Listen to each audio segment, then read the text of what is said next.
morning, everyone. Thank you all for joining the meeting for the Day-Ahead Market Enhancements Initiative. This is to review the straw proposal, and it's a continuation of the discussion from the February 10th meeting. This is Christina Osborne from Stakeholder Affairs. I'll be facilitating the meeting. From the ISO, I have George Angelides, I have David Zlotlo, James Lynn. From Policy, I have Perry Servideo, James Friedrich, Don Trethaway, and Megan Pogue. And Perry and James are going to be presenting today, starting with James is going to provide an overview of the design, and then he'll go over some additional generator examples. And Perry is actually going to talk about the ERRs and the market power mitigation components of the straw proposal, and then I'm going to go over the next steps for this initiative. We are recording the meeting today, and we will put that on the initial web page once it's available.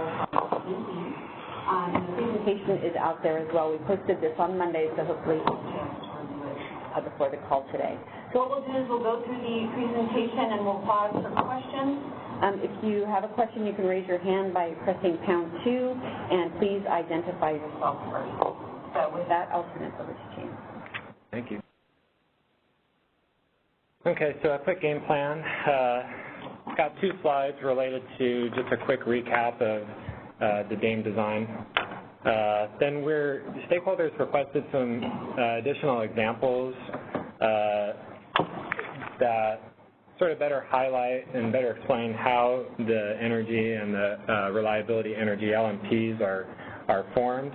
And so we have a few examples that we came up with, and I'll walk through those, and then we'll pause for questions after that. And then I have a final example that we wanted to sort of express how through co-optimization we can get more efficient scheduling, and so I have another example that follows, and we'll pause for questions again at that time. Okay. Oops. So just a quick recap. Essentially, we have 2 new products, proposing 2 new products in the day-ahead market. We have the reliability capacity, also the imbalance reserves. So quick recap on how those work. On the left-hand side, we have a situation where our CAISO day-ahead forecast comes in above the cleared bid-in demand. And so reliability capacity would be procured to either in the upward or downward direction to get us from the cleared bid-in demand to the system operator forecast. And the imbalance reserve requirements would be set relative to the system operator forecast in both the upward and downward direction, and we would procure imbalance reserves that is a 15-minute product relative to the system operator forecast. So I think good on that.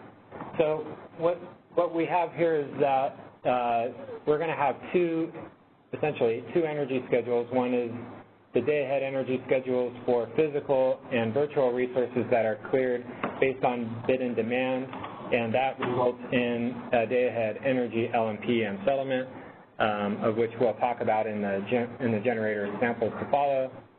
And there's also a reliability energy schedule for physical resources only that's cleared based on the system operator forecast. And that energy schedule results in a separate REN LMP with separate settlements for each of its components. So there's the component of REN that overlaps with the energy schedule. There's the reliability capacity up or reliability capacity down. And the reason why we separate these elements of REN is because each element has a different cost allocation. So I'll set up the 3 generator examples, and so this slide essentially just is to show what the characteristics of the generators are that we're using in the examples. So I'll walk through that real quick. Each generator has Pmin and Pmax from 0 to 100 megawatts, to make it simple.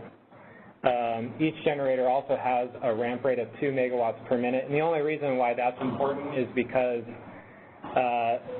we're optimizing over an hour interval. Each generator with a ramp rate of 2 megawatts per minute is able to be scheduled their full amount or their full capacity for reliability capacity up or down. Because remember that the reliability capacity up or down will be capped based on the resource's 60-minute ramp capability. So all three of these resources have the ability to be procured fully for RCU or RCD. And in the ways that they differ are in their energy and their reliability capacity bids. So energy bids will be ascending, going from generator 1 to generator 3, and they have a mixture of reliability capacity bids.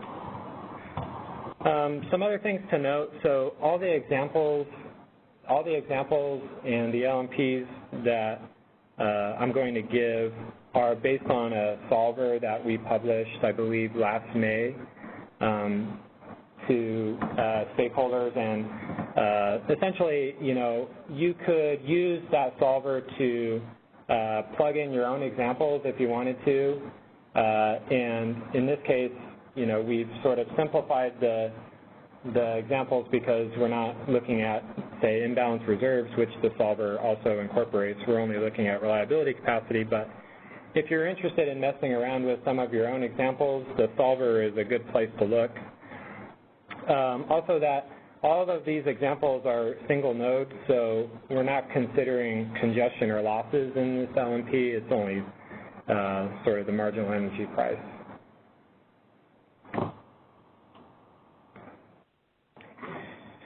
Okay, so scenario 1. So what we have in scenario 1 is load bidding in at 125 megawatts at $50 per megawatt hour, and we have a Cal ISO forecast of 155 megawatts. So let's walk through how we'll schedule this situation. So first, you can see for generator 1 on the left-hand side, they're going to get a full energy schedule because they have the lowest supply bid, $20 per megawatt hour. So they're procured to their full capacity. And generator 2 will receive the remaining 25 megawatts of loads bid because they're the second lowest cost generator in this example. And you can see that in this case, the RCU, because we have the forecast is 30 megawatts higher than the cleared load, so we're going to have RCU in this case, and the RCU is going to be assigned to generator 3 because they have the lowest RCU bid of $2 per megawatt. So I have just for scenario 1, I have sort of an animation of how we're going to walk through the LMPs. And so let's see how this goes. So let's imagine that load is bidding for 1 unit more, 126 megawatts now at $50 per hour, or $50 per megawatt hour. So what we would have is an extra unit of energy from generator 2 that costs $25, but we would need 1 unit less RCU from generator 3, which saves us $2. So that's why the LMP in this example for energy is 23, because the energy LMP in this example reflects the trade-off between energy and RCU. So energy schedule for G2 goes up, costs $25 per megawatt hour. The RCU schedule for generator 3 goes down, which saves $2 per megawatt, and that brings us to $23.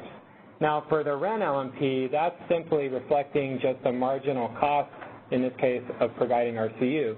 So you could imagine if we bumped up our forecast by 1 megawatt, what would happen is we would need to procure 1 extra unit of RCU, which would come from generator 3, that costs $2. And so that's where the $2 LMP for REN comes in this example. And it's also important to note that the sum of the energy and the reliability energy LMPs makes G2, who is the marginal energy supplier in this case, whole to their energy bid of $25 a megawatt hour. So load in this case is paying $23 per megawatt hour for their energy schedule and are allocated $2 per megawatt hour for the reliability energy part of their energy schedule. Scenario 2. So the difference between scenario 1 and scenario 2 is that load is going to set the price in this example. They're going to bid, instead of $50, they're going to be bidding $21. But other than that, the load's bid quantity is the same and the forecast is the same. So walking through the example again, generator 1 will receive 100 megawatts, or will be scheduled for 100 megawatts of energy because their supply bid is lower than load's demand bid, and no other generator has an energy bid that clears. And so now we only have 100 megawatts of energy that clears. We need to procure 55 megawatts of RCU because that's the difference between clear demand and the forecast. All of the RCU will be procured with generator 3 because they have the lowest RCU bid. So you can see how that works. So the LMPs in this case, the LMP for energy is 21 because that's reflected in the marginal value of energy to load based on their bid. And the REN LMP is, again, the same as scenario 1, reflecting the marginal cost of RCUs. So you could imagine if we needed an extra, if our forecast went up by 1 megawatt, we would need an extra unit of RCU. We would get it from generator 3 and it would cost $2. So the LMPs come out to be 21 and $2. In this example, load is paying $21 a megawatt hour for their 100 megawatt energy schedule and are allocated $2 per megawatt hour for the reliability energy portion of their energy schedule.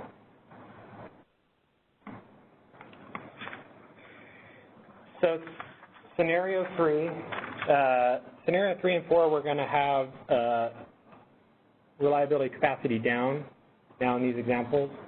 And so our forecast is now changed from 155 megawatts to 75 megawatts. But load is bidding the same as they did in scenario 1, 125 megawatts at $50 per megawatt hour. So we can walk through how this gets scheduled. Again, generator 1 receives 100 megawatts of energy because their supply bid is lower, is the lowest of the 3 generators, and then generator 2 gets the remaining 25 megawatts. In this example, generator 1 is getting the 50 megawatt RCD schedule. And the reason why, even though they're not the lowest RCD bidder, generator 3 has a $2 per megawatt RCD bid, but the issue is you need to have an energy schedule to get an RCD schedule. And so the combination of the energy and RCD bid for generator 1 makes it most economical to schedule them for the RCD. So the LMPs, how they work out in this example. So the energy LMP reflects the trade-off between energy and RCD. So if you were to increase load's bid by 1 megawatt, you would get the energy from generator 2 at $25 per megawatt hour, but you would need to buy an additional unit of RCD, which would come from generator 1 at $5 per megawatt. And so 25 plus 5 creates the LMP of 30. The REN LMP reflects the marginal price of RCD. So in this case, if we were to increase the forecast by 1 megawatt, we would actually need to buy 1 less unit of RCD, which saves $5. And so that's where the negative $5 LMP for REN comes in. And another thing to note, in this example, when supply is setting the price, the sum of the energy and the reliability energy LMPs makes G2, who's the marginal energy supplier, whole to their energy bid. And then from load is paying $30 a megawatt hour for their energy schedule, and allocated the -$5 per megawatt hour for the reliability energy portion of their energy schedule. So last example, and then I'll pause for questions. So scenario 4 has load bidding in the same way they did in scenario 2, and load is going to set the price in this example. So now they're bidding for 125 megawatts at $21. And the scheduling in this example looks a little funny, so let's walk through how that works. So obviously, G1 is going to get is the most economic resource, and so they're going to get an energy schedule, in this case, of 75 megawatts, even though load bids for 125 megawatts. And the reason why the optimization stops it at 75 megawatts is because if we wanted an additional unit of energy, we would get it from generator 1 at $20, but we would have to procure a unit of RCU in this example, which would come from generator 3, who has an RCU bid of $2. So the sum of the energy bid plus the RCU is $22, which is above load's willingness to pay. And so that's why the optimization stops the energy schedule at the forecast, because of the trade-off between energy and reliability capacity in that case. So the energy LMP in this case reflects the marginal value of energy to load based on their bid, and the reliability energy LMP reflects sort of the lost marginal value to load of the REN power balance constraint. And so essentially what that means is that in this example, without the REN power balance constraint, load would have wanted a full energy schedule from generator 1. So to schedule 100 megawatts with generator 1, because generator 1's energy bid is lower than their demand bid. But like I walked through, the REN power balance constraint does not allow, or the trade-off of providing energy and RCU in this case isn't worth, according to what load bid, isn't worth it. So, so another way to think about it is, if we were to increase our forecast to 76 megawatts, all that does is we would give generator 1 an extra unit of energy that costs $20, that load values at $21, and so it actually would be better for the forecast to go up because load could get more energy that they wanted from generator 1. And that's where the -1 comes in. And then in this example, load is paying $21 per megawatt hour and is allocated the -$1 per megawatt hour for the reliability energy portion of their energy schedule. Take questions? So I'll pause for questions. Yep, so if you do have a question, you can raise your hand by pressing #2. Candace, let me know when anybody enters the queue, please. And we'll just give it a few minutes. We do have one question in the queue now.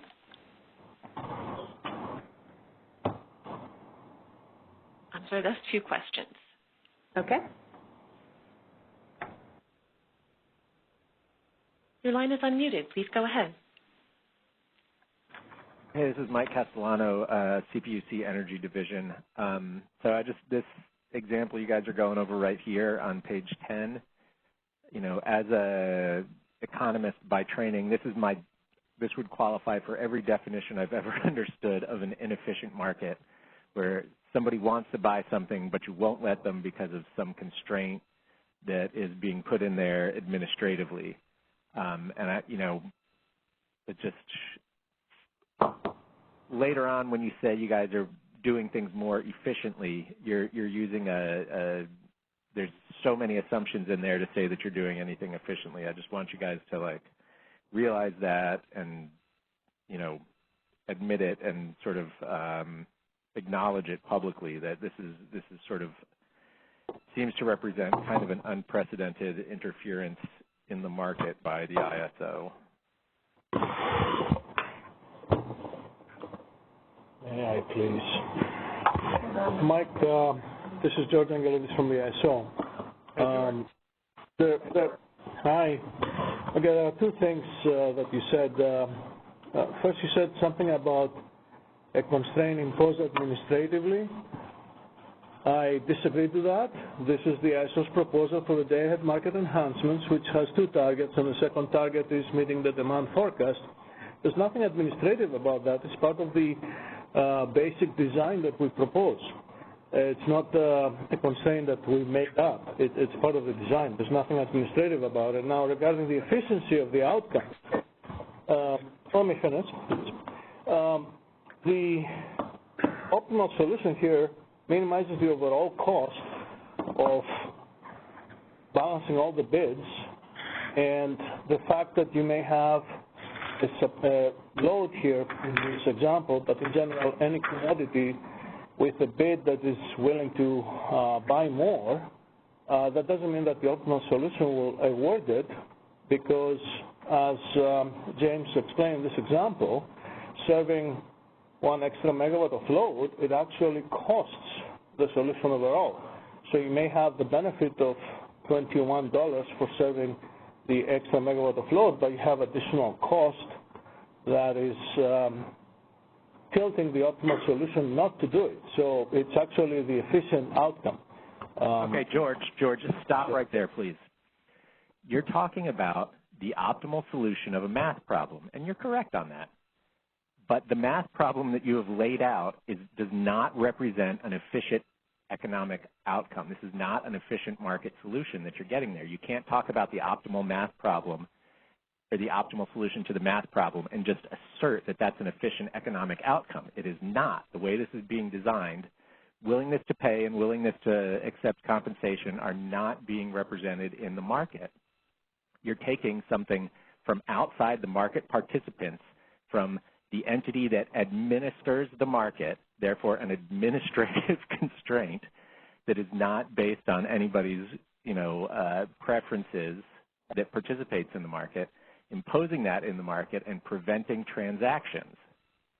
That's administratively interfering in the market. This isn't really like my opinion or anything like that. I'm just laying out the facts for you, George. And it is your opinion, and we agree to disagree, Mike. Okay, well, I have no idea what even to say to that, George. You're talking about optimally solving a math problem, but you're not really finding an efficient market solution here, okay? Those are two different things, and I've heard the ISO assert that they're the same thing before, and it really worries me. Well, Mike, we make the assumption that if you have a bid in a market, you expect your bid to clear because supply can meet it.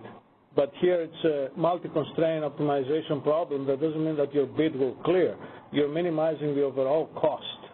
So in what way you're saying this is not efficient? I don't think we can resolve this. I hear your comment, and as I said, we agree to disagree. Thank you. Please include them in your written comments as well. There's another person in the queue? Have done and will. Okay, thank you. Yes.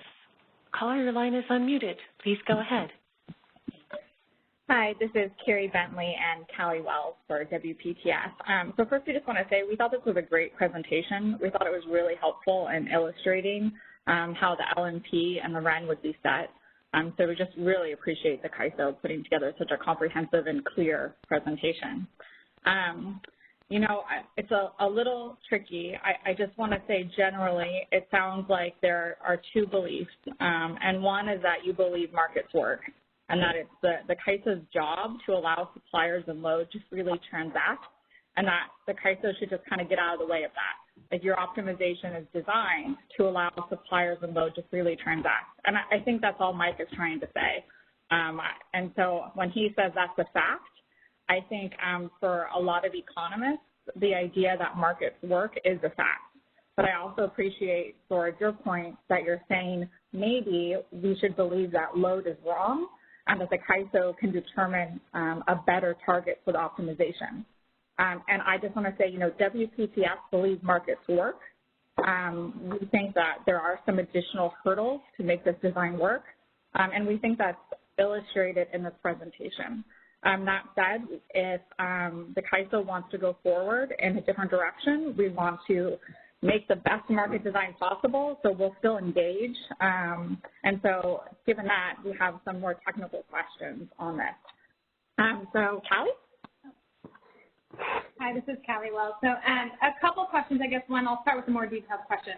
On all of your examples where you are procuring reliability capacity down, the REN LMP is negative. Is that mathematically always going to be the case? Hi, Kelly. This is George Angelovis. I can't say that it will always be the case.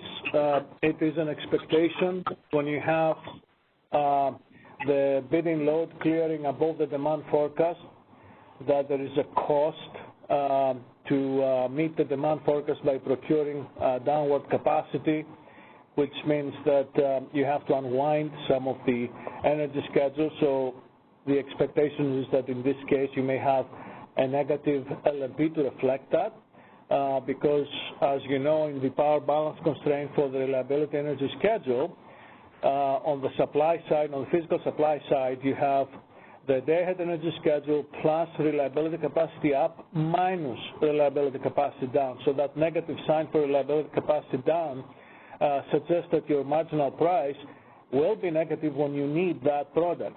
And that's also because we aren't allowing any capacity offers below zero. That is true. But in general, as you know, because in our problem here we're also enforcing locational procurement of these products, there is also the effect of congestion management that includes a congestion component to the reliability energy LMP, and that may change that situation. So you may have positive and negative prices because of the dispersion of congestion costs. So that provides an answer to Cal's question. I want to go back to Carrie's comment. So yes, we can take the assumption that markets work, and then you wouldn't be concerned to secure the demand forecast with reliability capacity in the day-ahead market energy formulation and design, but then we have the effect of exceptional dispatch and out-of-market actions that the operators will take to secure themselves, and that has additional costs that are not included in the market solution. So the objective here of this particular day-ahead market enhancements design, as we explained in the stakeholder conference last time, is to bring these costs into the market for two reasons. One reason is to co-optimize all these costs and find the overall least possible cost for doing this, and provide transparency in the market so that you don't have or to minimize the out-of-market actions and bring them in the market, price them at the proper marginal cost, and have a transparent market outcome. Thank you. Yeah, so thanks, George. So, we talked about this last time, and I made a request that I was hopeful would be in this presentation, and that was to illustrate why you needed to combine ISM and ROC to eliminate the exceptional dispatches. To me, it seems like most of those should be eliminated by the imbalanced product, because of the reason given by the operator for the EVs is consistently the need for additional ramping in real time and concerns about renewables, which is the goal of the imbalanced product. So I guess I will repeat that request, so that I think it's really important to parse out the benefits between the imbalanced product and this more complicated design. And I won't get into it now because I'm sure you have to move on, but I just fundamentally disagree on the transparency point. I think that is really highlighted, in fact, by this really wonderful presentation where each slide says your LMP reflects something different. In each of your boxes, you're saying what the energy and the REN LMP reflects, and they change every slide. And you'll maybe, as the market operator, understand what the LMP reflects, but market participants just seeing the prices will not. And so to me, that's a much more opaque market design. Thank you. Kelly, did you have another question?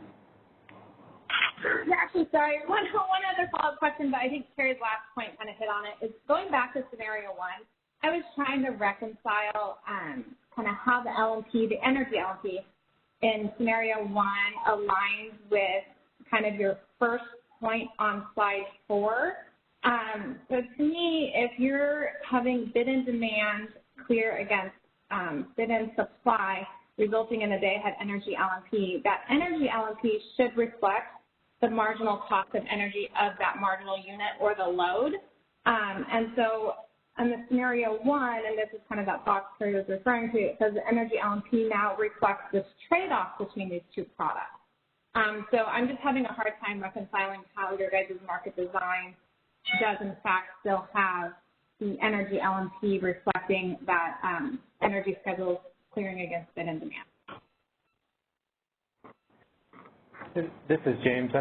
So one trouble I had when putting this box together is that I wanted to communicate the easiest way to think about what the NLMP and REN-LMP reflects in my mind to make it easier for stakeholders to sort of grasp. And so I guess I would say that the N and REN-LMP can be reflecting multiple things, not all of which I put on the slide. And so I guess I just put in the boxes what I thought was was the easiest to grasp, I guess, based on how I sort of walked through it, if that makes sense. No, it does, and I really appreciate that because that actually helps us kind of walk through it. But I think just high level to us, the energy LMP should always reflect that marginal value of energy. And so having it clearly stated in each box what it represents helps us kind of at least distinguish and highlight that issue or concern that we have. Thank you. Right, and I use the term marginal value of energy for the two examples where load is setting the price to distinguish the fact that the LMPs in those cases don't reflect the energy bid from what would be the marginal supplier in that case. And that's sort of the term that I use to, sort of drive home that fact that the load is setting the price, and therefore the energy LMP more reflects what load would have been willing to pay for another unit of energy if it was able to do so. Yes, Kylie, this is George Galevis. So the LMP does not always reflect the marginal price of the bid of the unit, which is the marginal supplier of the commodity. This happens when you have constraints that couple commodities together. This is one example where the day-ahead energy schedule and the reliability energy schedule, they're related because they're co-optimized together, and changing the bidding load as an outcome of the day-ahead market will change the requirements for reliability energy.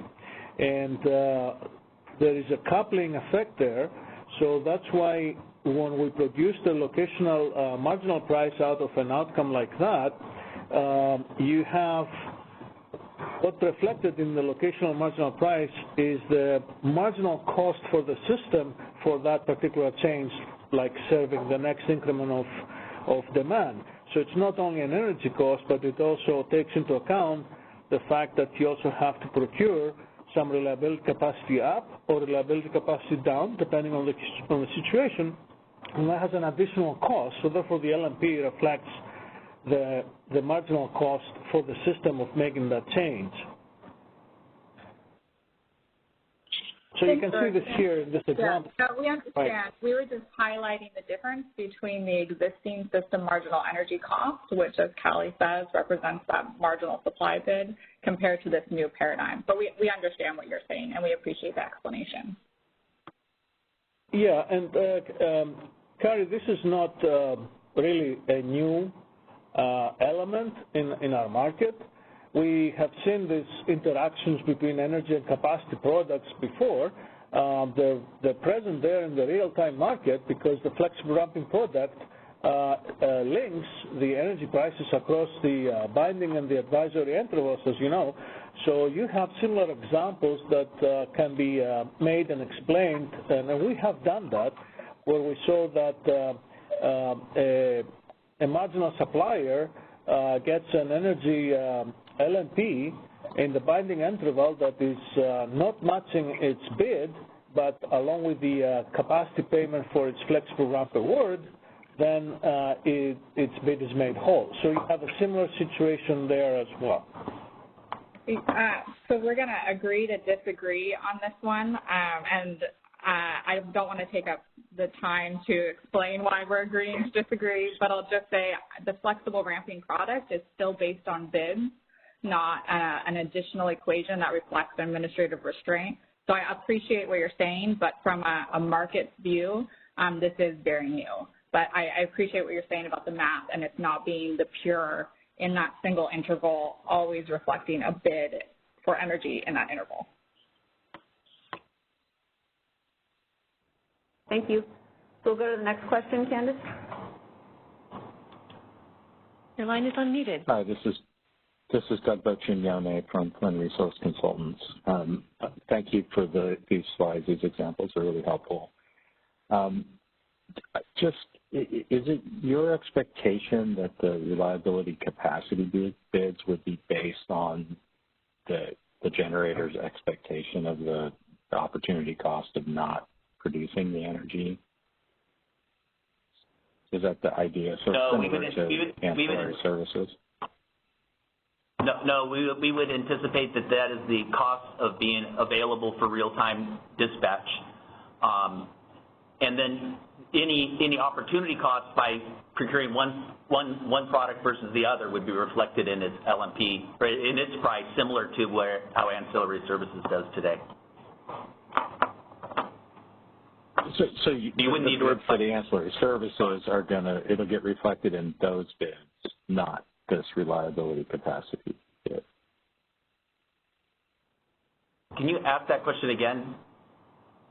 So, yeah, so I guess this is helpful because I hadn't been thinking of it the way you just described it. So the idea is it's sort of the marginal cost to be ready, Yes. to between today and tomorrow to be there when it might be called on, as opposed to the lost opportunity for not producing energy, which I think that'll get expressed, it sounds like, in the bids for the other products like imbalance reserves and whatever operating reserves. Because the energy bid, you presumably bid the, I'm sorry, go ahead, George. Yeah, so obviously your energy bid reflects your fuel costs and what other costs that operationally require to produce this energy. The reliability capacity cost, as Don explained, these are really availability costs for making sure that your unit can provide this capacity awarding in real time. And regarding the opportunity cost, because we co-optimize the products, any opportunity cost for not being scheduled for energy so that you can have your capacity being awarded as reliability capacity up will be reflected in the LMPs, in the marginal prices of the commodities. That's a natural outcome of the co-optimization.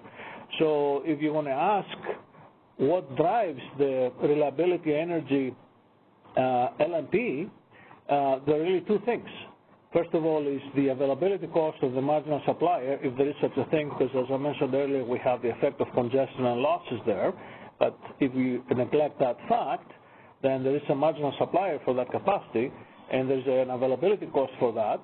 And on top of that, there may be also some lost opportunity cost because maybe that supplier, the capacity of its resource is constrained between having a part of it as scheduled as energy and part of it providing this reliability capacity up. So there is an interplay between those two. So for every megawatt of reliability capacity up award, it has to schedule 1 megawatt less of energy. So any opportunity cost will be captured there in the prices of these commodities. Right. Okay, that's helpful. And then in terms of the quantities, is it right to think of the quantity of the reliability energy as purely a function of the difference between the bid-in demand and the CAISO forecast? So here the quantity is really set by the demand forecast, right? Because we want to make sure that the reliability energy schedule, which has some overlap with the day-ahead energy schedule, but we're really targeting the reliability energy schedule to meet the demand forecast. The reliability energy schedule is coming from physical resources. So basically you want to make sure that all the physical resources in the system, besides the day-ahead energy schedule, any additional capacity you need, let's say in the form of reliability capacity up, will be sufficient to meet the demand forecast when you go into real time. So that's why it's the entire rand bar that you see there that overlaps with the day-ahead energy schedule. It's not only the incremental. The incremental is just the reliability capacity on top of the day-ahead energy schedule. Oh, okay, so I was sort of describing the quantity a little bit incorrectly. I see. So it's the total amount is just based on the CAISO forecast. How much of that is reliability energy and reliability capacity depends on the difference. Right. For example, in this scenario on an example, you have 125 megawatt of bid-in load clearing. So you have 125 megawatt of day-ahead energy schedules, but the demand forecast requires an additional 30 megawatt of reliability capacity up. So your total reliability energy schedule across the system needs to meet your demand forecast of 155 megawatts. Okay, and then my last question is, how does these quantities relate to the imbalanced reserve quantities? Is there like overlap between them, or are they kind of separate from each other? They're distinct because they also have different technical characteristics and requirements. The imbalanced reserve is a 15-minute product. Reliability capacity is a 60-minute product. And for that, I think the previous slides that they showed how this product stack, if you can go, James, like these slides, for example, and the one before illustrate how this product stack on top of each other. Okay, good. Thank you. You're welcome. Thanks, Doug. Next question. Your line is unmuted. Thank you. Good morning, Josh Arnold, PG&E. I've got a couple questions. First, a clarifying question on the allocations that you're describing in the 4 slides. When you say allocated to load, at what granularity are you expecting that allocation to occur? Would that be system-wide? Will that be regional, nodal? How would that be done? Hi, Josh. This is George Angelidis. In the proposal, we assumed a system allocation at this point. We only have the ISO as the balancing authority area and the day-ahead market enhancements. So we were not envisioning some regional allocation because we don't have a regional procurement per se. We have a locational procurement, so we don't have a mechanism else. We come up with one to have a regional allocation. We didn't see that this was necessary, so we went with the simplicity of a system-wide allocation. Okay, so let's get into that. Could you move down to, let's say, slide 10 again, please, on the thank you. So here we have a situation where, let's say this is, well, we have these, actually, let's go back up slide 9. That would be a better one. My bad. Here we have a situation where a unit is being given RCD, and that's going to be a locational unit receiving that award. And you said in the previous workshop that that's specific for that unit, but other units could be getting RCU because you're trying to meet load forecast values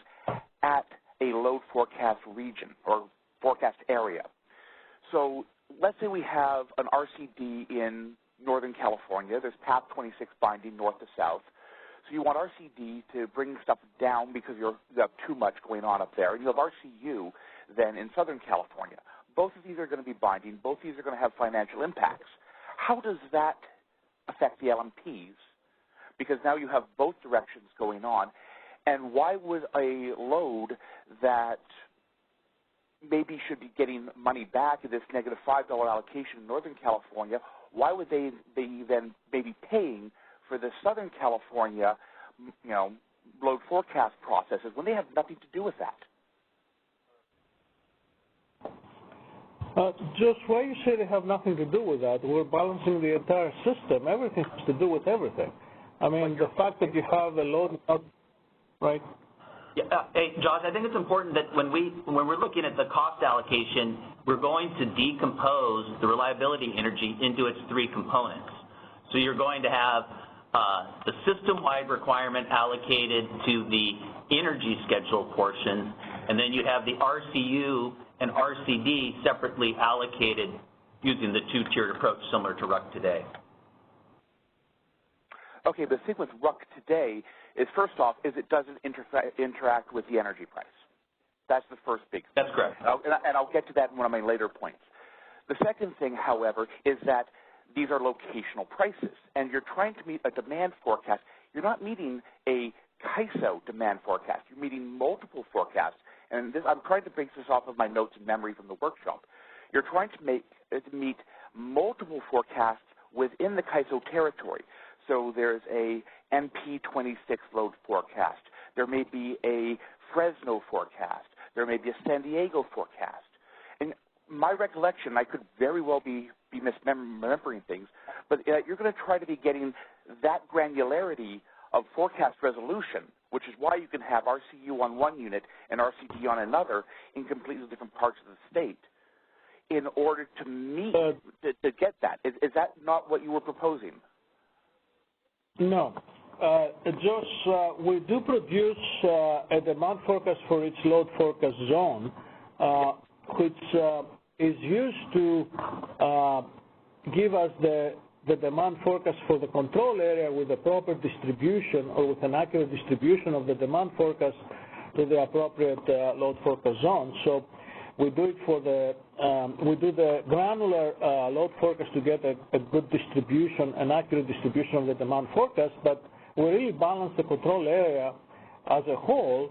So this power balance constraint that we have for both the day-ahead energy schedules and the reliability energy schedules, there's a system-wide or a BAA-wide balancing constraint that we balance the demand forecast of the ISO balancing authority. There's no independent, different granular power balance constraints that will result in different prices by zone. So we have one system marginal energy price for reliability energy if you forget the loss and congestion components. It's just one for the entire system. Similar to RUC today. Okay, great. So that brings us back to WPTF's comment about the use of the reliability product to reduce exceptional dispatches by your operators. Given that the primary reason that's been stated by the CAISO for these exceptional dispatches is either locational needs that are not being met by the existing RUC or flexible ramping product or unexpected ramping needs, I don't see any way that this reliability product, given that it's going to be at a system-wide level and will not be able to do regional dispatchability, could ever actually solve that exceptional dispatch problem.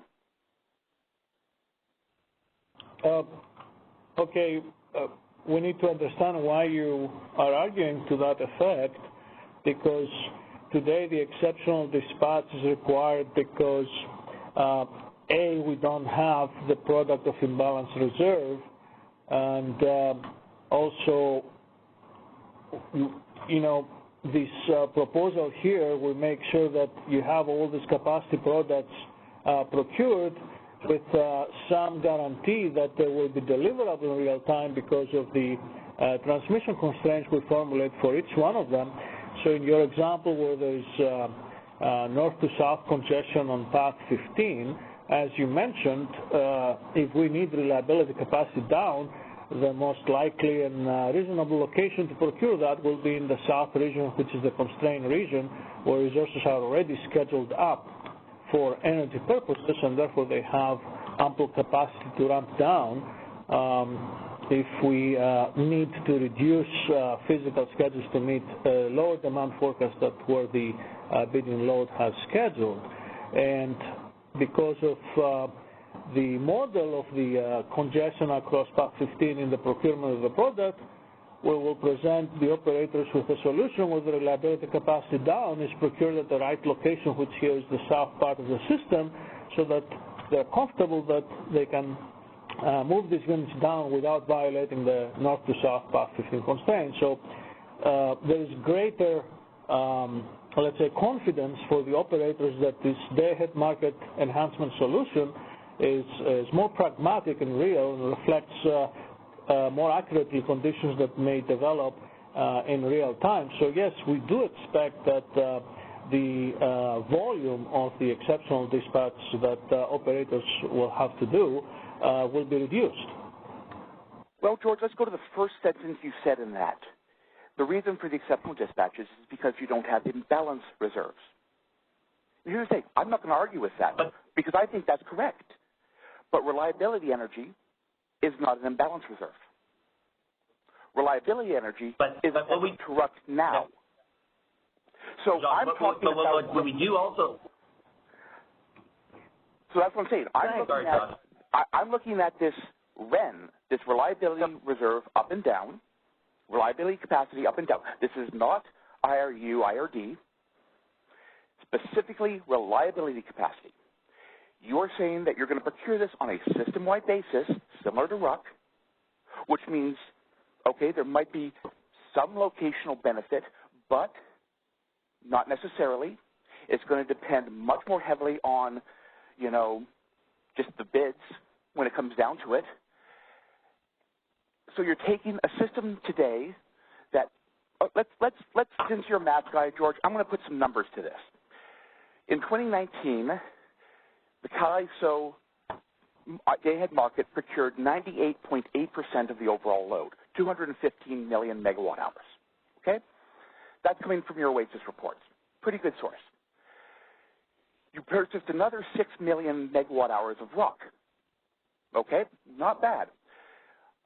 That's 8,760 intervals. You know, pretty standard stuff.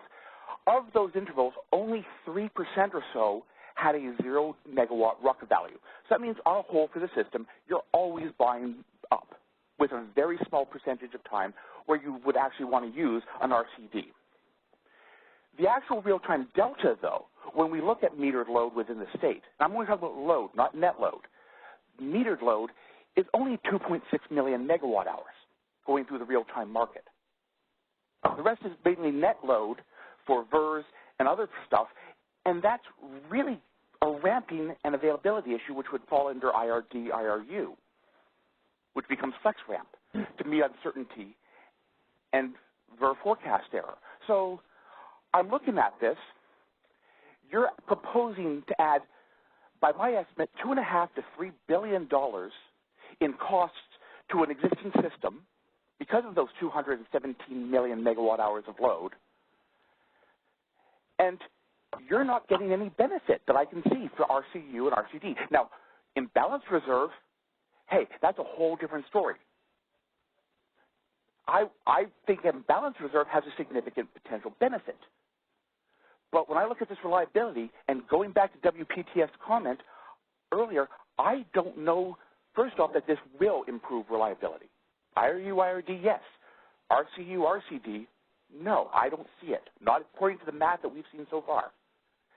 And when you factor in the massive cost of this, the question becomes not, can you do this? Because, Richard, you guys are smart people.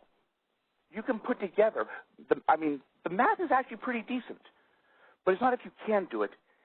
It's maybe if you should do it, and if this really solves the problem you're trying to solve. So I'm going to step back from that and just say that's where I am for that. Thank you. Yeah, thank you, George. No, this is, you laid it out very clearly. I think I understood that you don't have a problem with the introduction of the imbalance reserve product and the additional cost that this will bring. You can justify that, and I think we're all in agreement on that. I think your particular problem is the reliability capacity that we're introducing, and you find little value of that because basically you're saying you can accomplish that reliability capacity product with the imbalance reserve if you have the imbalance reserve targets to also make sure that we cover the demand forecast. This is true. We could include or have the reliability capacity being part of the imbalance reserve and only procure imbalance reserve. As we said in our stakeholder meeting, the one problem with this is that the imbalance reserve is a naturally more expensive and higher cost product than the reliability capacity product because it has higher, more granular technical characteristics and requirements. It's a 15-minute product because it needs to be available for dispatch or scheduling in the 15-minute market, whereas the reliability capacity is really targeting to meet an hourly demand forecast, which is an average demand forecast over the hour, and therefore it has a lower technical requirements. It is a 60-minute product.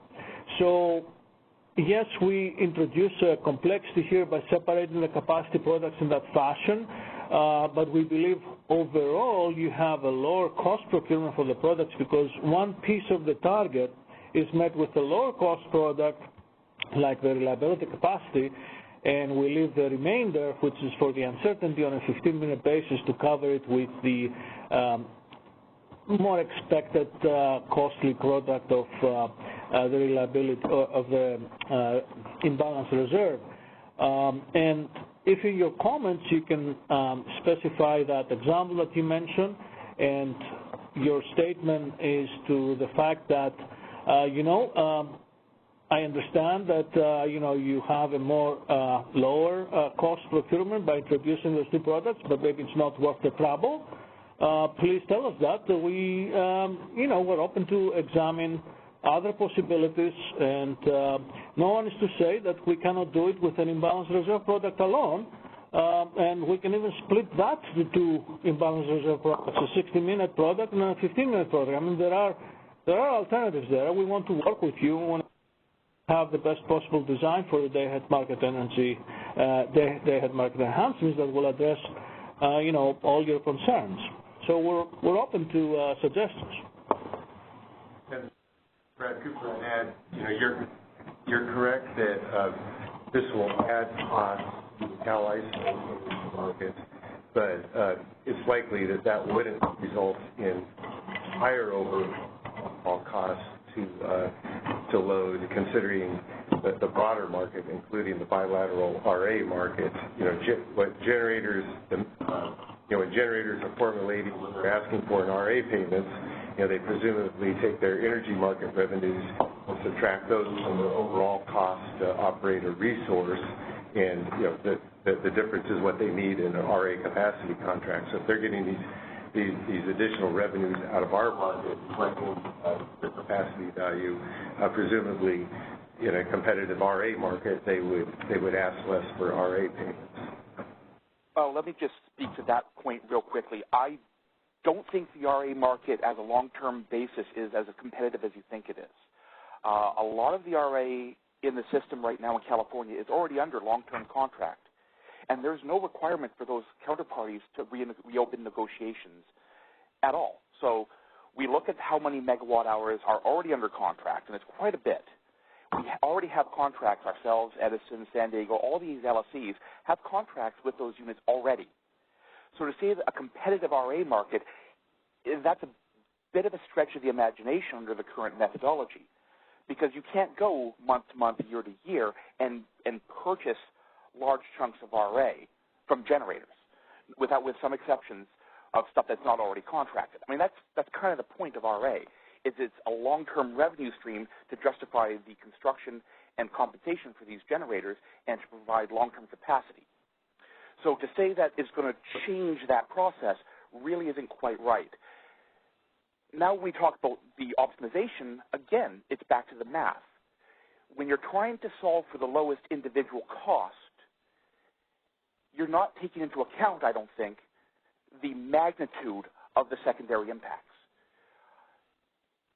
We look at the examples you've got, and in previous ones, the megawatts for RCU are $2. Okay, well that's $2. What would be the equivalent, perhaps, ICU cost? Because that $2 is not just on, say, the 25 megawatts of necessary upward flexibility or upward load forecast delta. It's on the entire amount of load that's also produced.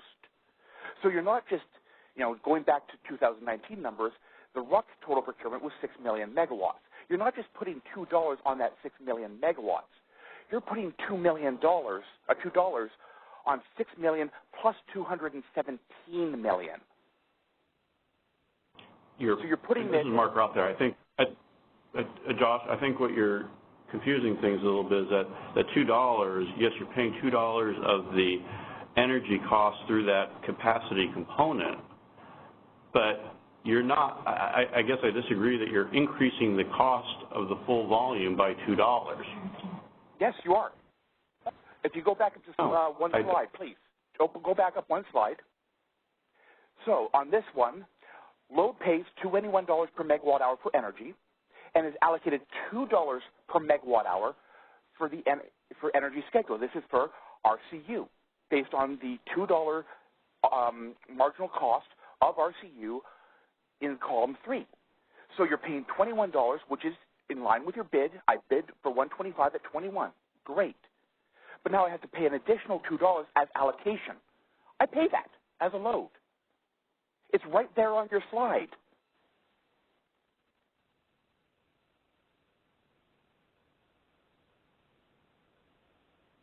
So what am I missing? So you would, Josh.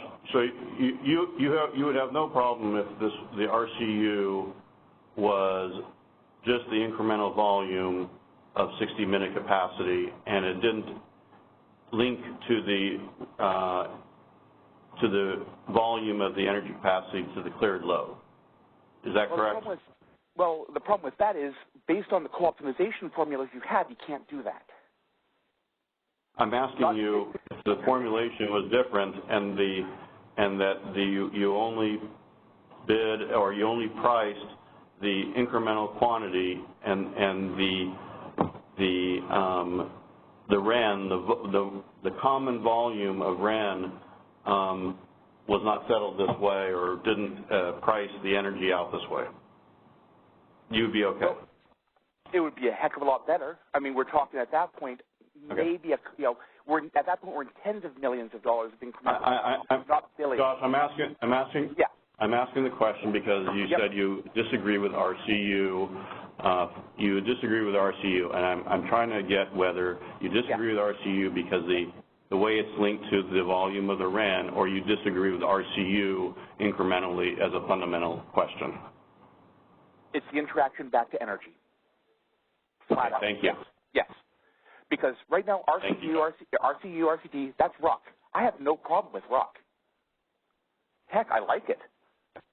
I like the idea of you guys being able to bring in stuff to meet that possible, load forecast error. I don't have any problem with that.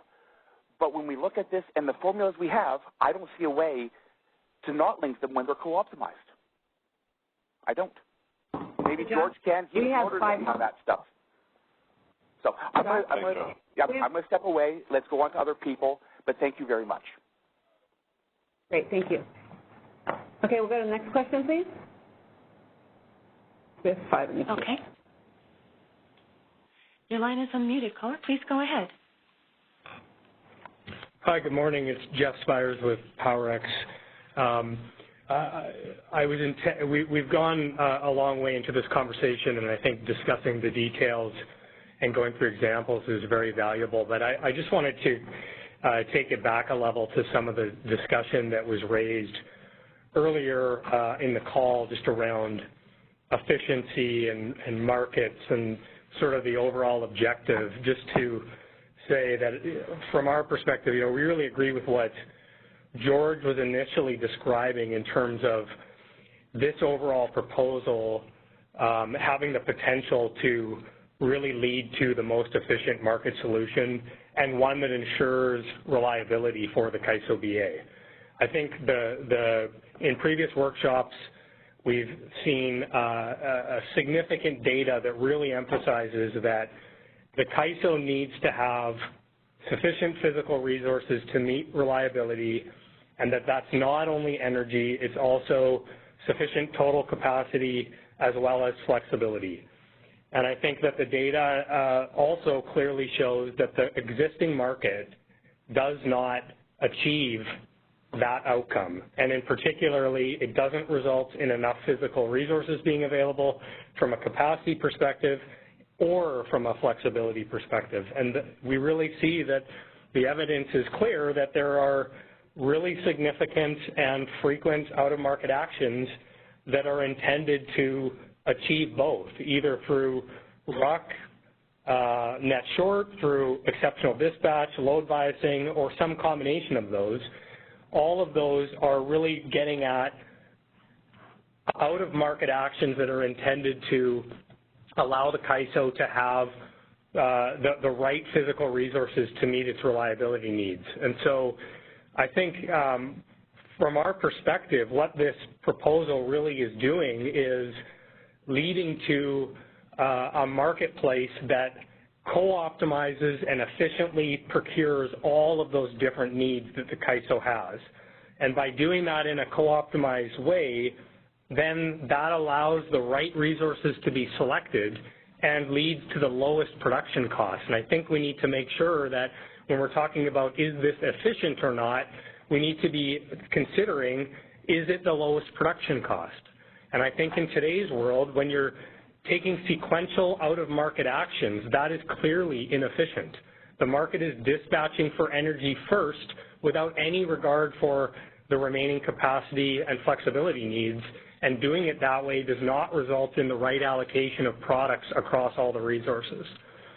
And I think that this discussion about the need for REN that we were just having, I think that REN constraint is a critical piece here. Yes, imbalance reserves are needed to ensure sufficient flexibility, but the REN constraint is what allows the CAISO to properly distinguish between virtual supply and physical supply. And we see that the RUC is the current method for virtuals to be consistently replaced by physical resources. And so having a REN constraint allows the market to make the decision, is it more economic to take a virtual resource from an energy perspective and backstop that with a physical RCU award versus just taking energy from a physical resource in the first place. And we also think that by not having that distinguishment between virtuals and physicals, that you introduce potential flaws because there is a pricing challenge there where virtuals and physicals have no differentiation, and there's an ongoing opportunity for virtuals to unwind the imbalance reserves that are intended to ensure sufficient flexibility. So from our perspective, this REN constraint is really one of the key pieces of this solution. And just to summarize overall, we think that this is the method to get the right efficient market outcome that meets CAISO's needs. Great. Thank you, Jeff. All right, we'll take the next question. Please go ahead. Hi, Dan Williams from Customized Energy Solutions. Just a comment and then a quick question to keep this moving. So I was just kind of observing that this whole conversation we've been having for the last 45 minutes probably highlights the need for an additional workshop and maybe even an opportunity for some of the stakeholders who've been speaking today to present some alternatives or to ask some more in-depth questions, and just questioning whether that may be an efficient use of time in front of receiving written comments just to make sure all the information gets out there. But my question was just with regard to the system operator forecast that's used in the market run. Should we assume that basically you would be running that system operator forecast prior to the market run based on whatever confidence interval you land on, and then the market runs and you commit the various products using the constraints that we've discussed, and that system operator forecast at that point more or less is what it is and isn't going to respond in any way to the sort of pricing that comes out of how those products have been bid in, but that then the CAISO may still use RUC or ED later in the day or moving into the real-time market if there were some extreme changes in either VERS or load forecasts or something like that.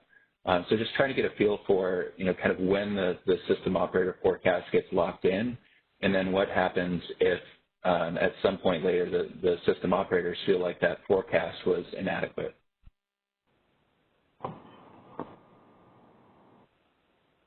This is Mark. So I think the system operator forecast that goes into set the RCU level would effectively be a confidence interval of 50-50 forecast, or 1 and 2 forecast, correct. To the imbalance reserve level, that would be a higher level confidence forecast and also taking into account variability of the resources. So I think that our target for the forecast going into the RCU would be the 1 and 2 daily forecast. To your question, whether if things change significantly from there and we find that we're outside the envelope of that IRU uncertainty, yes, the operators will still have the ability to take operator actions, but we don't expect that to happen very frequently because now we've covered them with that capacity that now as an operational tool going into real time. There would not be a RUC process, a separate RUC process, if we were to do this. Yes, they would still have their real-time unit commitment capability, which would be the stock 4 to 5 hours out. They'd have their 2-hour out commitment capability, but that would be what they would be doing in real time. Thanks, Mark. That's helpful. And just, I think the clarification on kind of that operator forecast being locked in for the products prior to the market run, I think removes maybe some concern about there being a movement of the forecast based on expectations of price and how much will be there to clear the market. But it just would be nice to continue to kind of hear some more about kind of that forecasting process and how it's going to improve and talking through some of the volumes and such again in the next iterations. But thank you. Yeah, we don't forecast to achieve a price. We forecast to achieve a certain level of certainty.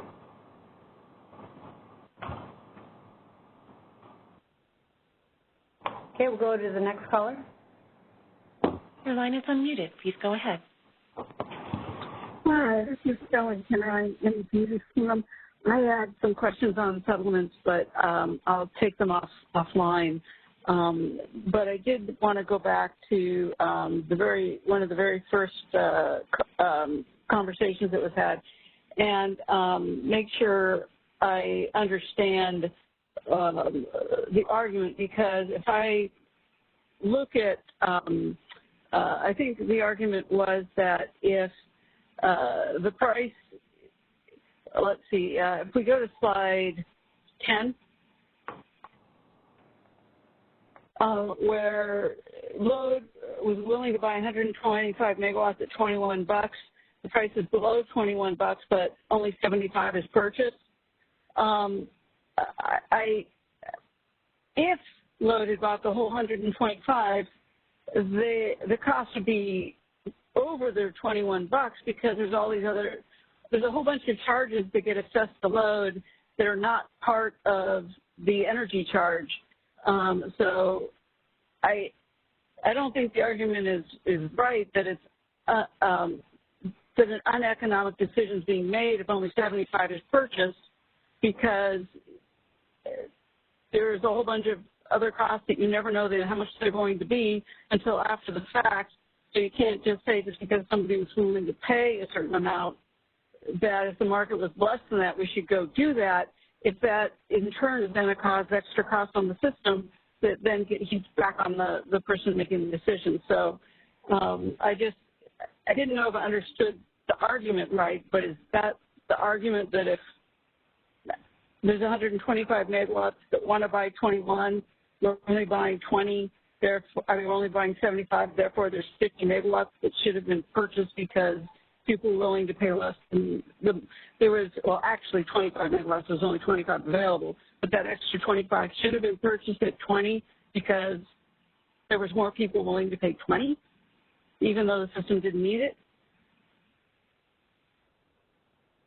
So in this example, if we didn't have the REN constraint, generator 1 would have cleared for their full 100 megawatts because their energy supply offers less than load's bid. It wouldn't clear all the way up to 125 because there's not another generator to provide economic energy, but essentially the REN constraint does prevent that 25 megawatts of energy to be cleared because the trade-off that if you were to increase the energy schedule, you also have to procure a unit of RCU, and the combination of those two costs is greater than load's willingness to pay. And I think you have some previous commenters' argument correct that maybe that's not optimal to not allow load to clear, or not optimal based on the fact that they are willing to pay $21 and the cost is 20, that maybe it's not optimal to sort of restrict them from purchasing as much as they would have. As a customer, I think 75 is more economic than 100 that we don't, an extra 25 we don't need. But and I like to say some practices at all. This is Perry. I'll just add. I think what we also heard from stakeholders earlier is that if what would happen today is we would clear, James, what did you say, 100 megawatts of energy to load. There's another cost to this, and that's that load that wanted to buy 100 megawatts in the day ahead presumably wants to buy it so that they're not exposed to the real-time prices. And what's going to happen in this example in real time is LMPs are going to go to $25, and they're not going to have 25 of these megawatts hedged against that $5 cost in real time. They'll be more exposed to that $5 real-time cost. So you'd have to weigh that in on against your comment that, yes, they're also allocated other costs.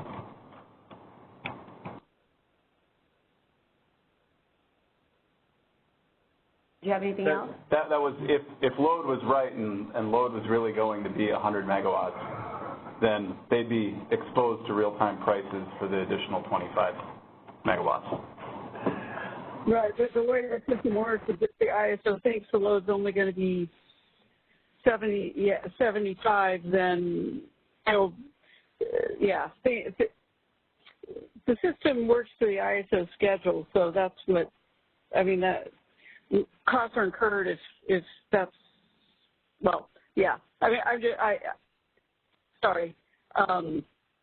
I understand your point, and also, you never know whether the real-time or day-ahead is going to be more expensive, but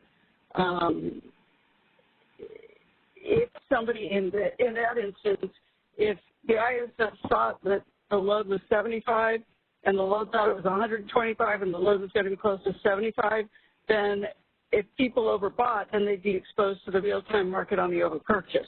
So, and you never know which one's going to be higher. So I just didn't, the theoretical argument is missing some of the costs, I think. But I think I think I'm agreeing with the ISO, and I think that we always ran into this back 25 years ago about people forgetting about transaction costs. But I will stop and I will ask the other questions offline as far as there's settlement specific. So how many more do we have in the queue? There are 2 more in queue. We'll take those 2 and then we'll have to move on. So go to the next caller. Your line is unmuted. Please go ahead. Hello, this is Paul Grbick with PG&E. I wanted to go back to some of the comments that were made in regard to Josh's question when he was saying that the CAISO may end up, say, procuring more expensive capacity to meet reliability requirements in Northern California than in Southern, and why are we peanut buttering and spreading it out uniformly? The comment was by CAISO was made that, well, you have just one power balance equation for the reliability capacity, and therefore it's one price. You have only one power balance equation for the energy market as well, but yet you have locational prices that you're charging to load. That's because you have the transmission constraints. You also have the transmission constraints in the reliability market. And if you look at the technical description, it states in there that the demand forecast is going to be distributed to the load nodes in the market footprint using load distribution factors. That seems to me to indicate that we could have the requirements spread out different ways, and I actually may incur more costs to meet the reliability capacity at a certain node, more cost per megawatt than at a different node. So I think more work must be done looking at settlements of this rather than just saying, well, we're going to peanut butter and we're done. That's just a comment I have.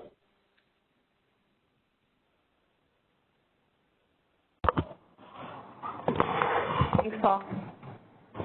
Okay. Okay, we'll go to the last. Okay, thank you. Please go ahead. This is Mike Castellano with the CPUC. First off, to a couple comments ago, to somebody suggesting that I forgot about transaction costs. I certainly did not forget about transaction costs. The issue comes down to whether or not the ISO is right or somebody else is right. Neither of these 75 or 100 are what the system needs. They're both predictions about what's going to happen in the future. Either one of them incur transaction costs, so it's just whether, you let people do what they want to do, and, that bid of 125 megawatts at $21 does or should include their expectation of transaction costs. And then the other thing I wanted to say, Jeff Spires, talking about data and how, we all know this is needed. I guess I don't totally agree with that. He also seems to be saying that the reason we need REN is because of virtuals. But I don't recall data showing that virtuals were causing, these huge problems in operations. What I do know is that the flexible ramping product has not been as successful as it could be. Hasn't been solved yet, to my knowledge. And I believe, pinning this all on virtuals and saying that that's the reason that we need this reliability energy capacity that only schedules or only allows for physical schedules, I think is a little bit gratuitous and doesn't necessarily, I don't think that accurately represents the truth. I think before we get into doing something like that, we actually have to try to fix the other problems that we have, like the flexible ramping product, and then see how things go. Thank you. Thank you, Mike. This is George Angelides. Regarding that last statement, yes, we are working towards fixing the flexible ramp product in real time. And the flexible ramp product procurement right now in real time does not have the benefit of a locational procurement with transmission constraints, which is what we propose for the imbalanced reserve product in the day-ahead market enhanced. So you cannot compare them. The imbalanced reserves we're going to procure it with the advantage of not violating transmission constraints, so they're not going to be selected or awarded. So we plan to do actually that for the flexible RAM product. Mike, hold on. Yeah, so as part of the flexible RAM product enhancements initiative, we will actually propose to implement the same procurement for the flexible RAM product subject to transmission constraints so that we actually enhance the procurement of flexible RAM products, so we won't be awarding flexible RAM behind constraints which will make the delivery of the product infeasible. So we're working on all fronts to make these products better, both for the day ahead and in real time. I understand that, George, but what I'm saying is you have a problem and you're trying to propose, you've got, 3 or 4 different solutions, some of them being extremely drastic, and you haven't even tried the first most direct one. You haven't had a chance to implement that yet to see where it gets you.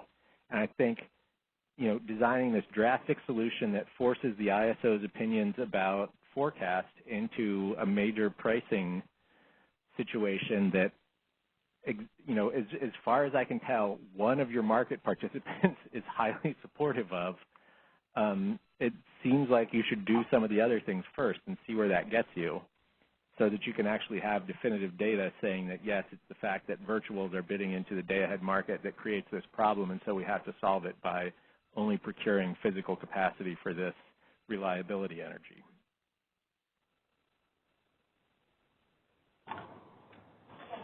Thank you, Mike. We're going to go ahead and move on. We only have a half hour left. How's something? We want to, James actually has. I've got. Two more. Oh, sorry, never. I promise I'll go as quick as I can. You don't want to skip those. Okay, so moving on, we wanted to just provide a quick example about looking at the co-optimization of reliability capacity. And, in these examples, we have non-zero bids for reliability capacity as opposed to today where we have a lot of $0 bids for RUC based on RA. And we think it's important to highlight that, EDAM, where, that might be different, it's important to show how co-optimization leads to a better outcome. First of all, there's, at the bottom of the screen, there's a various objective costs, and, at the peril of trying not to make this too mathematical, I'm not going to go into too much about how those are calculated. If people that are interested can look at the solver that we posted last May to get a feel for how that's calculated. But just very quickly, since the day-ahead market, we have load bidding, essentially the optimization is not a least cost optimization. It's actually maximizing the gains from trade between load and supply based on bids, or maximizing welfare or surplus or however you want to think about it. And so I just want to highlight quickly that objective costs in this case that are negative indicate more optimal, better than objective costs that are positive. Okay, so negative in this case is better. And again, if you want to mess around with examples, the solver will help. So we have 2 examples here. One is sort of a sequential optimization mimicking IFM and RUC. And the 3 bars are representative of the same 3 generators that we had in the last examples. Okay, same energy bids, and now RUC bids instead of RCU bids. And what we're going to do is we're going to first optimize for energy, and then based on the difference between the forecast and the cleared load, then optimize for RUC. So what you see in this case, the load bidding at 225 megawatts at $24 a megawatt hour, and the forecast is also 225 megawatts. You will have generator 1 scheduled to their full capacity at 100 megawatts. Generator 2 will not be scheduled because their supply bid is greater than load bid. Okay, so just optimizing energy, you're going to get 100 megawatts scheduled. Well, the forecast is 225 megawatts, which means now in the sequential RUC process, you have to procure 125 megawatts of RUC. And how is it optimal to do that? Well, you will procure 100 megawatts of RUC from generator 3, who has the lowest RUC bid, and procure the remaining 25 megawatts of RUC from generator 2. And generator 2 has a higher RUC bid than generator 1, but we, remember that the Pmax for all three of these generators is 100 megawatts, so you can't give generator 1 RUC above it. It's fully tapped out. And so what we see here is a combined objective cost of negative $50. So I'll switch over to the co-optimized example. Okay. So in the co-optimized example, the first obvious thing now is that you see generator 2 being scheduled for that 100 megawatts of energy. It wasn't scheduled in the previous example. And why is it scheduled? Well, its energy bid is $25 per megawatt hour, which, yes, is above load's bid at $24, but the trade-off is essentially losing $1 of value for every megawatt of energy scheduled on G2, but gaining back $2 a megawatt that they avoid paying generator 3 for RCU. And so, again, the reason why generator 2 is scheduled for the 100 megawatts in this case is that because of the trade-off between providing energy and providing RCU, in this case, makes it more economic to schedule generator 2.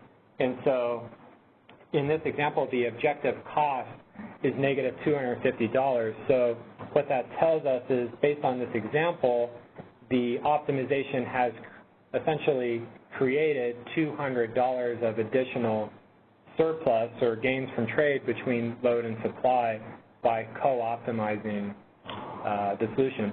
And I just wanted to also add that the co-optimization will it won't always be greater than the sequential, but it will at least be greater than or equal to in terms of the objective cost. So, for example, if in the first example, I made all of the RUC bids 0,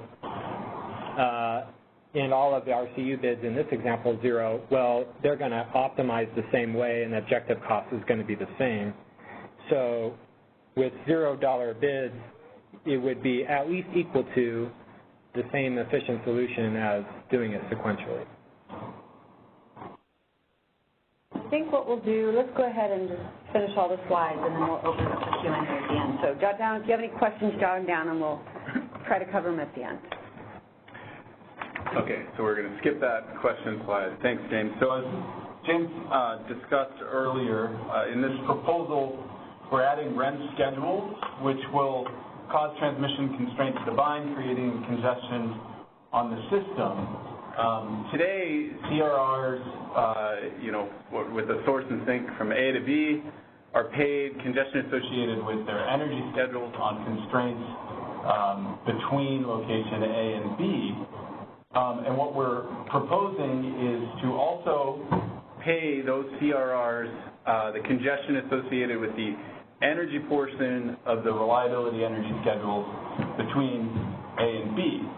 This will allow suppliers holding CRRs to hedge their full energy schedules. I think we had the long discussion in the last meeting in February about how it takes both the energy schedule and the REN-N schedule to make a generator whole to their bid cost.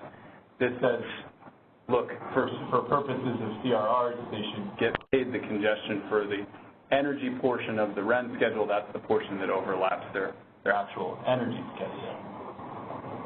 So we thought it would be helpful to put together an extremely confusing example for everybody. No, we tried to pare this back a little bit, and I'll just walk through it starting in the top left. We have three, and what we're going to discuss is the CRR funding and the settlement for reliability energy schedules alone. You can kind of think of CRR settling on reliability energy schedules as its own thing, because it's its own constraint that binds just due to the reliability energy schedule. So you have 3 generators at 3 different locations, A, B, and C, that receive REN schedules, full REN schedules of 100 megawatts, 500 megawatts, and 400 megawatts. So we've scheduled a total of 1,000 megawatts of REN flowing on the system. The energy portion of each of these generators' REN schedules are listed here as 150, 500, and 250, which the difference between those two is whether they have the RCU or RCD award. So we're saying you can decompose the REN schedule into the energy component, the RCU component, and the RCD component in terms of awards here. And the REN N schedules are a total of 900 megawatts. What this means is if I would go over into the energy schedules flowing on the system, we would have cleared 900 megawatts of energy schedules. The prices for the REN, we have a REN system price of $20 in this example. And to back out to each of these locations where these generators are, there is a REN marginal congestion component, which then gets you back down to the REN LMP at A, B, and C. So in this example, location A has a REN LMP of $15, B has a REN LMP of $10, and C has a REN LMP of $5. This means that there is $5, $10, and $15 of congestion between the location and the individual generator location and the system. What we have in the center table is we're comparing the payments that we're going to make to the sellers of REN, RCU, and RCD, and the collection and the revenue that we're going to collect from buyers for those for these products. So what this is showing, I'll start with the revenue collection from buyers. We will collect the the total REN N cost is the total REN N schedule, which is 900 megawatts right above that cell, multiplied by the REN system price. So 900 megawatts multiplied by $20 is $18,000 in REN costs that we're going to collect from, I believe this case, it's scheduled demand and scheduled cleared bid-in demand. And net virtual demand. And net virtual demand. Also, through a separate cost allocation, we're going to collect the RCU cost and the RCD cost. In this example, it comes out to be $750 for both of them. That's not always true, so don't get confused by that.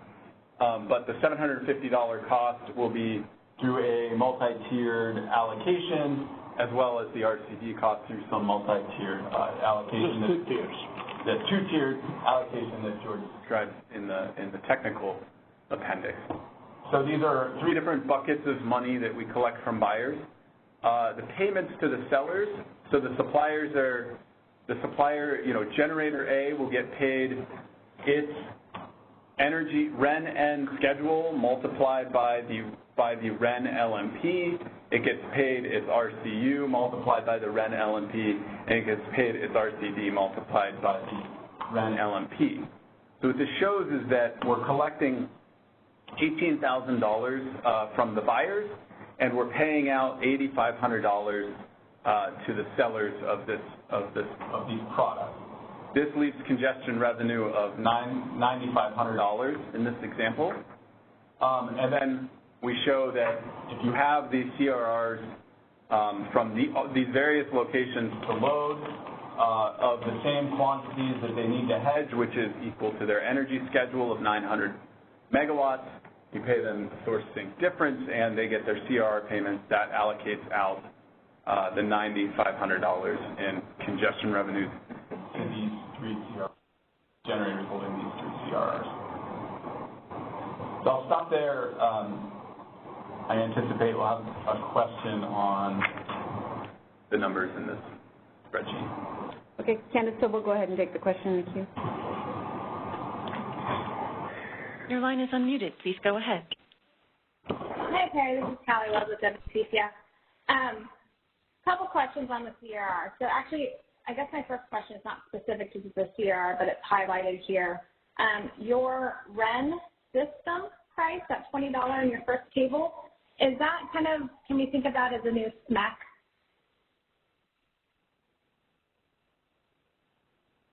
SMEC. Oh, yes, it's like a system marginal energy cost, but not for energy, but for the reliability energy capacity.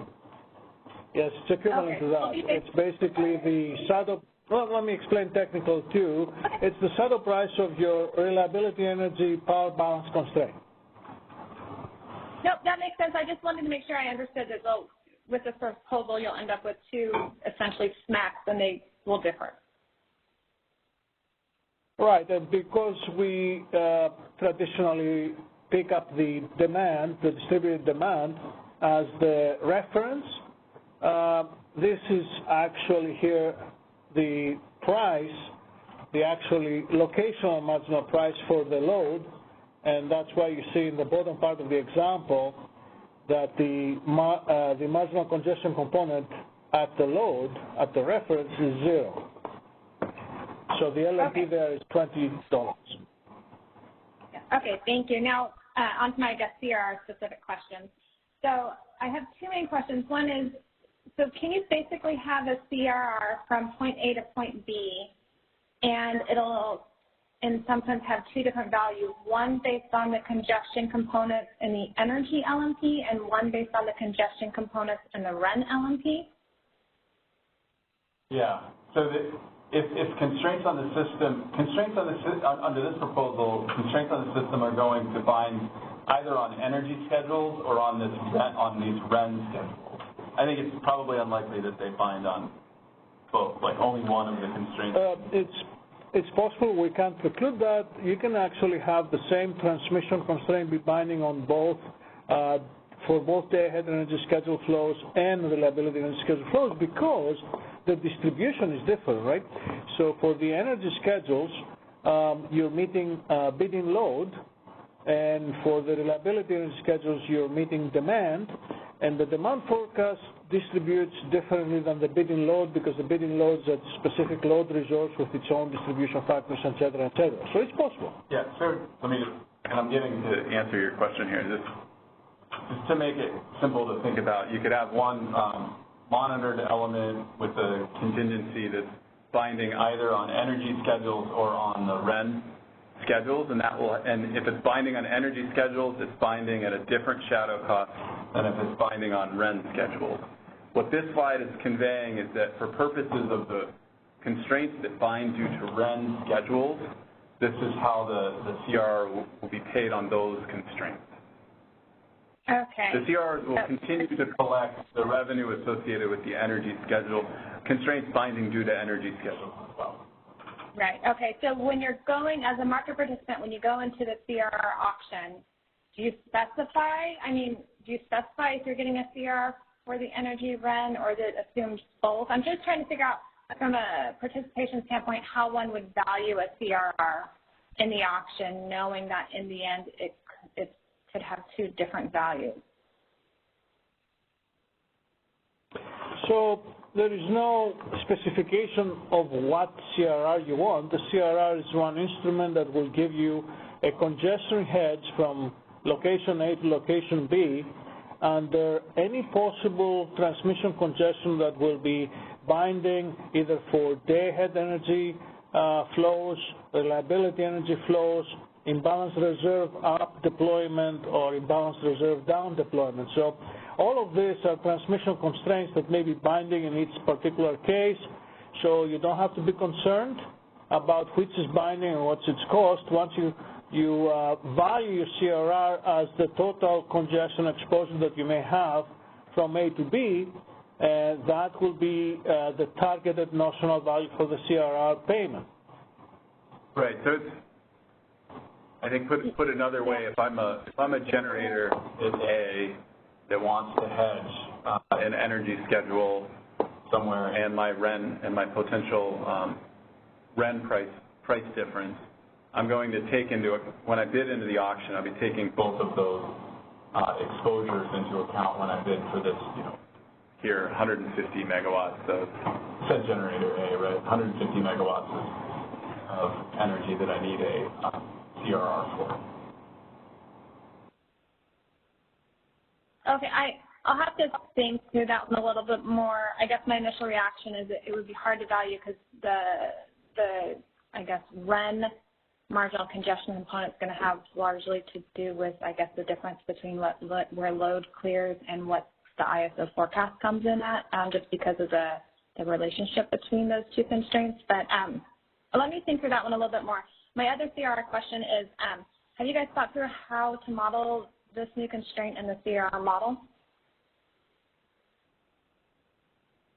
No. So the point, this proposal, what we're after is keeping the exact same CRRs we have today, exact same CRR SFT that we have today, same option.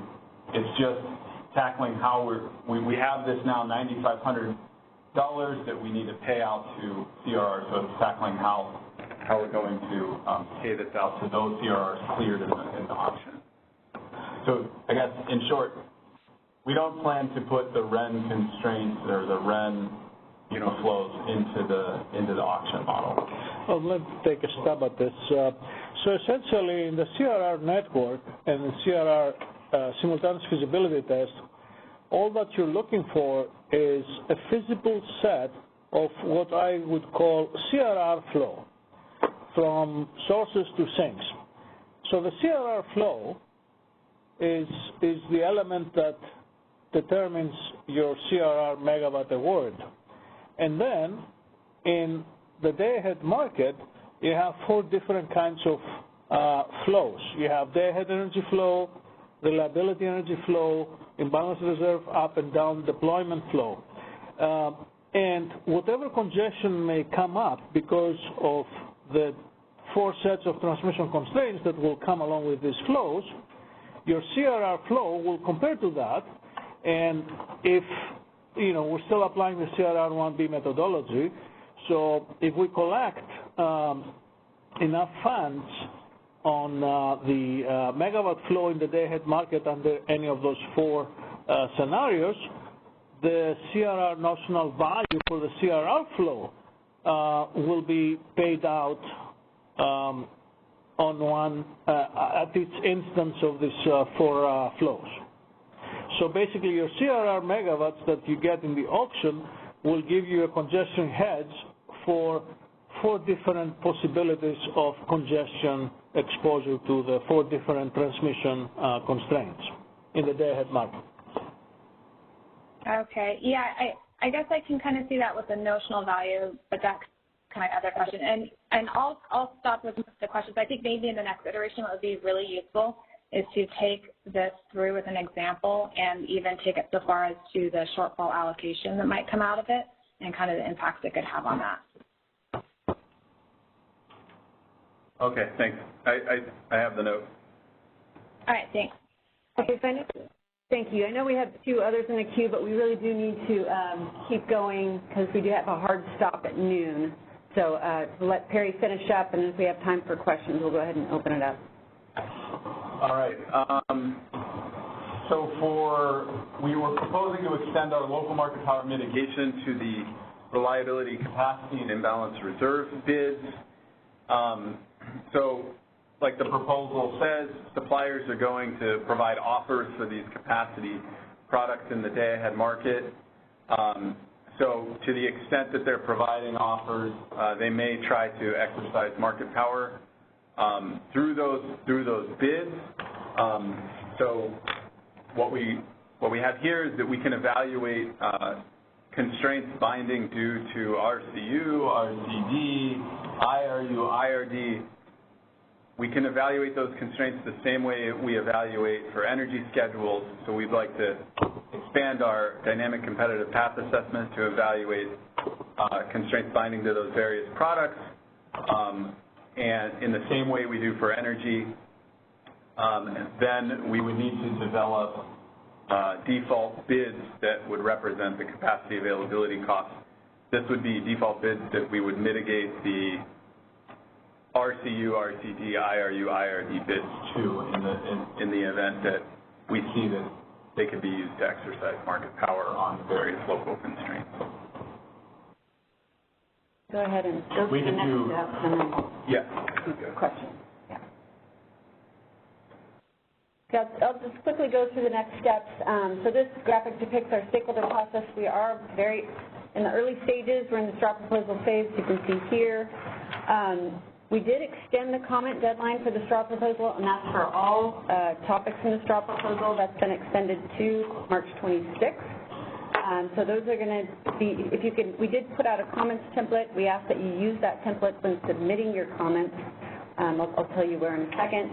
So this is the implementation development schedule. I'm not going to read through it. It is out on the initiative web page, so if you have any questions, you can send those to the initiative comments mailbox.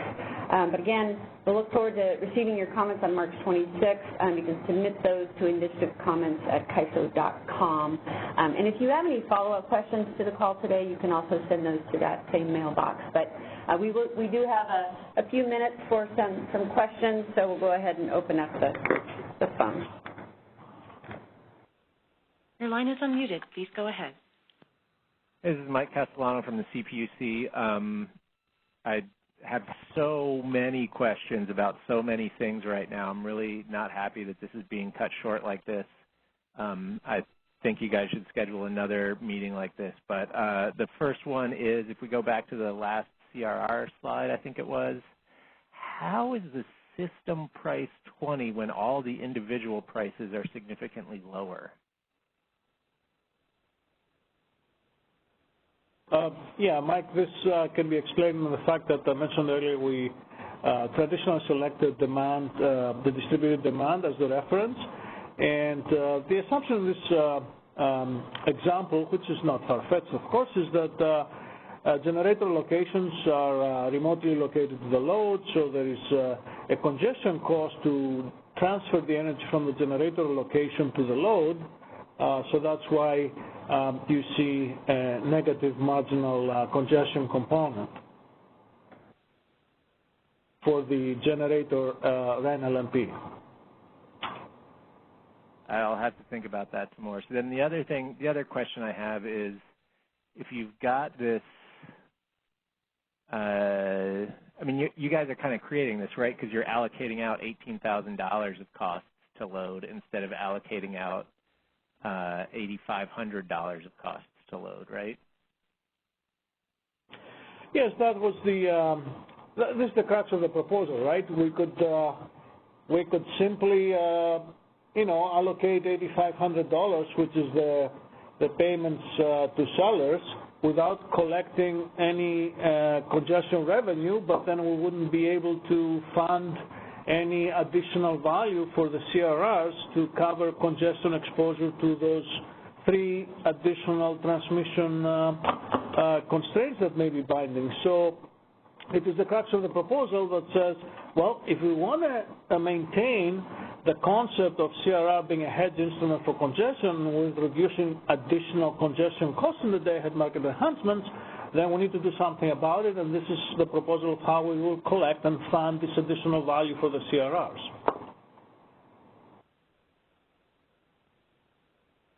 All right, George.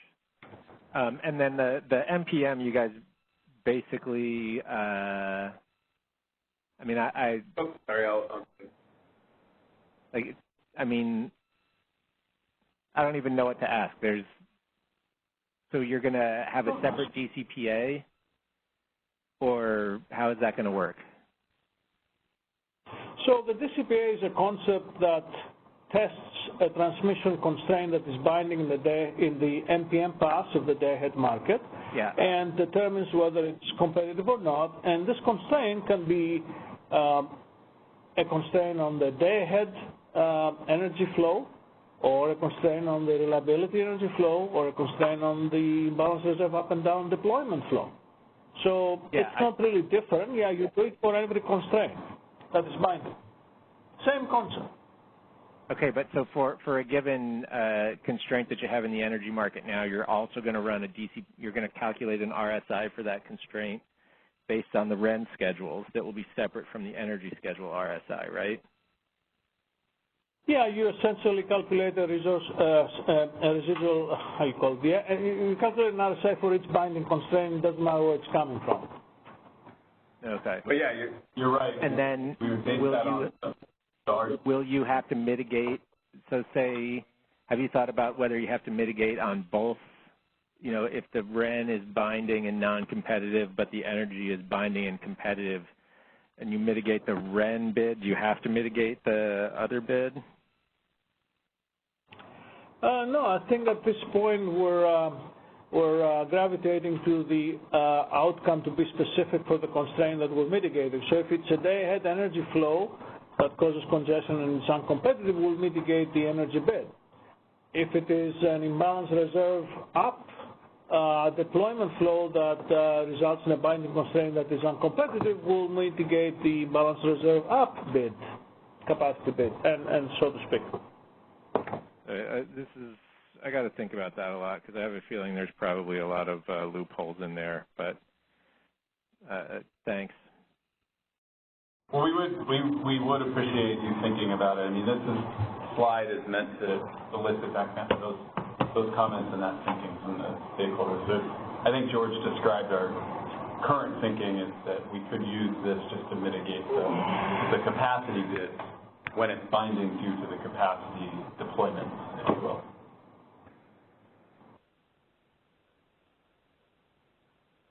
Okay, so we have a couple minutes left. I know we have quite a few people in the queue. So let's just take one more question, but we do have to end after that because there's another meeting in this room. So if you could just please make your question quick, and then we'll wrap it up. Hello, this is Paul Gribbick from PG&E. I have some problems with the whole CRR approach. First of all, you're assuming that the load forecast is at the reference node, and I never saw that written up in any of the proposals. That may end up moving from hour to hour. Are you going to be moving your reference node from hour to hour? That's one. The second one is that the RCU and RCD may contribute to congestion on the transmission system and therefore contribute to the shadow price on those constraints.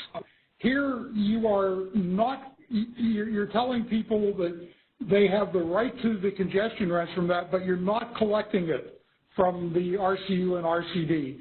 That's going to contribute to CRR underfunding. So I think there's a lot of thought that has to go into it. What we see here, what I see here, I think is very problematic. That's all I had to say on it. Paul. Thank you. Sure. So yeah, if you can include that in your written comments, and we greatly appreciate it. Yeah, and if you have maybe a full example of that, then and we can talk offline also to see how we. Exactly. I just wanted to tee up the comment. I know we're out of time, so therefore that's why I was fast and probably a little too terse, but we can talk about it. Thanks. Okay, appreciate it. Thank you. So thank you, everyone. We really appreciate your comments today. Again, please provide those in writing on March 26th. So thank you very much, Candace. Have a great day, everyone.